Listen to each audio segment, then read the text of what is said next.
তারা প্রেমিক প্রেমিকা নয়, তবু প্রতিদিন একই ঘরে থাকে, একই বিছানায় ঘুমায়, একই বাটি থেকে নুডলস খায়। পুরুষটি মনে মনে গভীরভাবে মেয়েটিকে ভালোবাসে, কিন্তু তা প্রকাশ করতে পারে না, কারণ সে এক দুরারোগ্য ক্যান্সারে আক্রান্ত। শিগগিরই তার মৃত্যু আসন্ন। একদিন বাড়ি ফিরে সে দেখে মেয়েটি কাঁদছে। জিজ্ঞেস করলে মেয়েটি বলে কাজে ভুল হওয়ায় বস তাকে খুব বকেছে। পুরুষটি তাকে সান্ত্বনা দেয়। খাওয়ার সময় মেয়েটি হঠাৎ এক অদ্ভুত প্রশ্ন করে, তার কোনো ইচ্ছা আছে কিনা। পুরুষটি বলে সে চায় মেয়েটি একজন ভালো মানুষকে বিয়ে করুক। মেয়েটি অবাক হয়ে বলে, তাহলে আমাকে তুমি বিয়ে করবে না?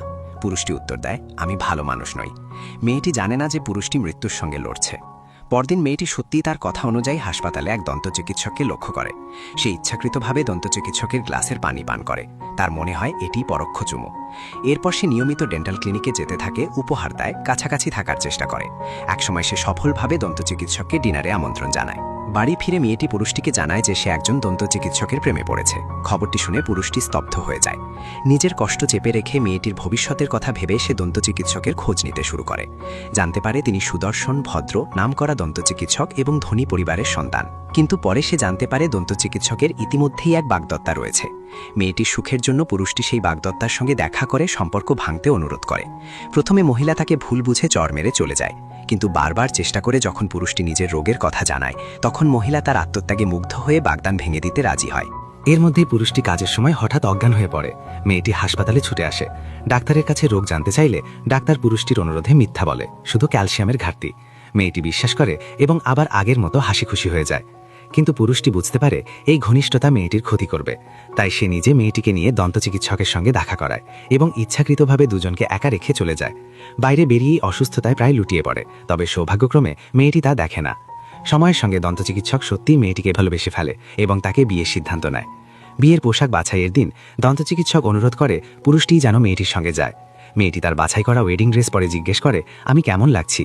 নিজের প্রিয় মানুষটিকে অন্যের বধূ হতে দেখে পুরুষটির হৃদয় ছিন্ন ভিন্ন হয়ে যায়। তবু সে মুচকি হেসে বলে, খুব সুন্দর। ভুল করে কর্মচারী তাকে বর ভেবে স্যুট পরতে বলে। মেয়েটির জোড়াজড়িতে সে স্যুট পরে তার পাশে দাঁড়ায়। দুজন মিলে একটি ছবি তোলে, যেটি তাদের জীবনের একমাত্র বিয়ের ছবি।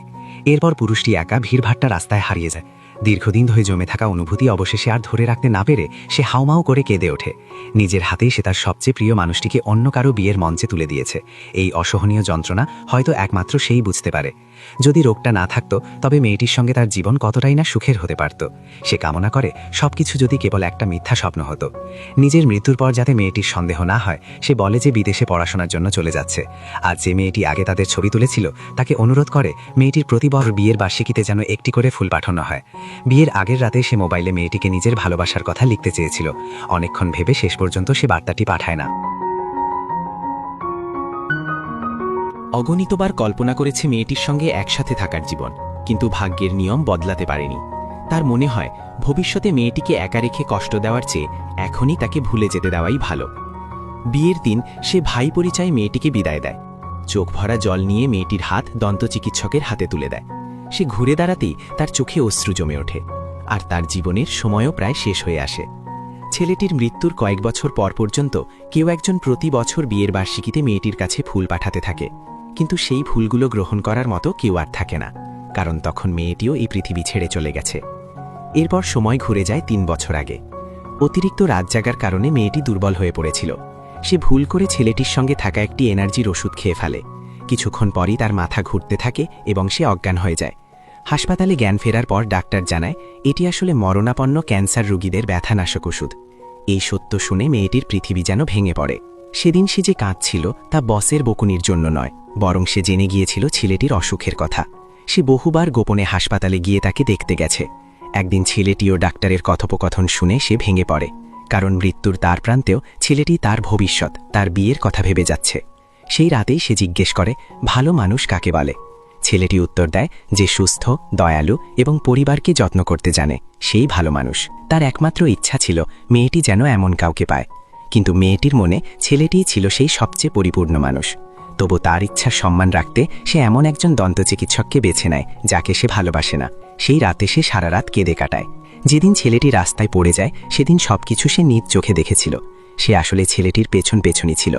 মনে মনে সিদ্ধান্ত নিয়েছিল ছেলেটি যদি একবার ফিরে তাকায়, সে সব সত্য বলে দেবে, এমনকি একদিন সময় পেলেও তাকে জড়িয়ে ধরবে। কিন্তু ছেলেটি আর ফিরে তাকায়নি। নুডলস খাওয়ার সময় মেয়েটির মনে হচ্ছিল ছেলেটি যদি সত্যটা বলতো সে বিনা দ্বিধায় তার সঙ্গে শেষ পথটুকুও হেঁটে যেত। কিন্তু দুঃখের বিষয় ছেলেটি কিছুই বলেনি। বিয়ের পোশাকের ছবি তোলার দিনও মেয়েটি একা ঘরে লুকিয়ে কেঁদেছিল। বিয়ের আগের রাতে সেও বার্তা লিখে ভালোবাসার কথা জানাতে চেয়েছিল, কিন্তু ছেলেটির শেষ ইচ্ছার কথা ভেবে সে ফোন নামিয়ে রাখে। বিয়ের দিন তারা হাত ধরে একে অপরের দিকে তাকিয়েছিল। মেয়েটির মনে এটাই তাদের বিয়ে। সত্যিকারের দম্পতি না হলেও তার কাছে এটাই যথেষ্ট ছিল। যখন ছেলেটি তার হাত দন্তচিকিৎসকের হাতে তুলে দেয়, সে শক্ত করে ধরে রাখে, ছাড়তে চায় না। আর ছেলেটি ঘুরে চলে যেতেই তার চোখের জল আর ধরে রাখা যায় না। এই অসহনীয় দুঃখ আর সহ্য করতে না পেরে মেয়েটি শেষ পর্যন্ত ছেলেটির পথ অনুসরণ করে জীবন ত্যাগ করে। এই পুরো গল্পে যিনি শুরু থেকে শেষ পর্যন্ত তৃতীয় ব্যক্তি ছিলেন, সেই দন্তচিকিৎসকের জন্যও গল্পটি সমান বেদনাদায়ক। আসলে শুরু থেকেই তিনি জানতেন মেয়েটি কেন তার কাছে এসেছিল। বিয়ের পোশাকের ছবি তোলার দিন দরজার বাইরে দাঁড়িয়ে তিনি সবকিছু দেখেছিলেন। তিনি মেয়েটিকে গভীরভাবে ভালোবাসতেন, আর এটাও জানতেন মেয়েটির হৃদয়ে আসলে ছিল স্যুট পরা সেই ছেলেটি। তবু সব জেনেও তিনি মেয়েটিকে বিয়ে করেন। মেয়েটির মৃত্যুর পর তার জিনিসপত্র গুছাতে গিয়ে তিনি একটি রেকর্ডার খুঁজে পান। সেখানে ছিল মেয়েটি জীবিত অবস্থায় ছেলেটির জন্য রেখে যাওয়া একটি কণ্ঠবার্তা। তিনি রেকর্ডারটি চালান। রেকর্ডে মেয়েটির কণ্ঠ ভেঙে ভেঙে শোনা যায়। সে বলে সে সবসময়ই ছেলেটির কথা শুনতে চেয়েছে, তাকে কষ্ট দিতে চায়নি। তার একটাই অনুরোধ, তুমি আর কখনো নিজের কষ্ট লুকিয়ে হেসো না। শুধু এটুকুই চাই, তুমি আর নিজেকে জোর করে হাসিও না। বারবার একই কথা, নিজেকে আর কষ্ট দিয়ে হাসতে না বলা। এই ছিল মেয়েটির শেষ রেখে যাওয়া ভালোবাসা। যাই হোক, আজকের গল্প এখানে শেষ। দেখা হবে অন্য একটা গল্পতে।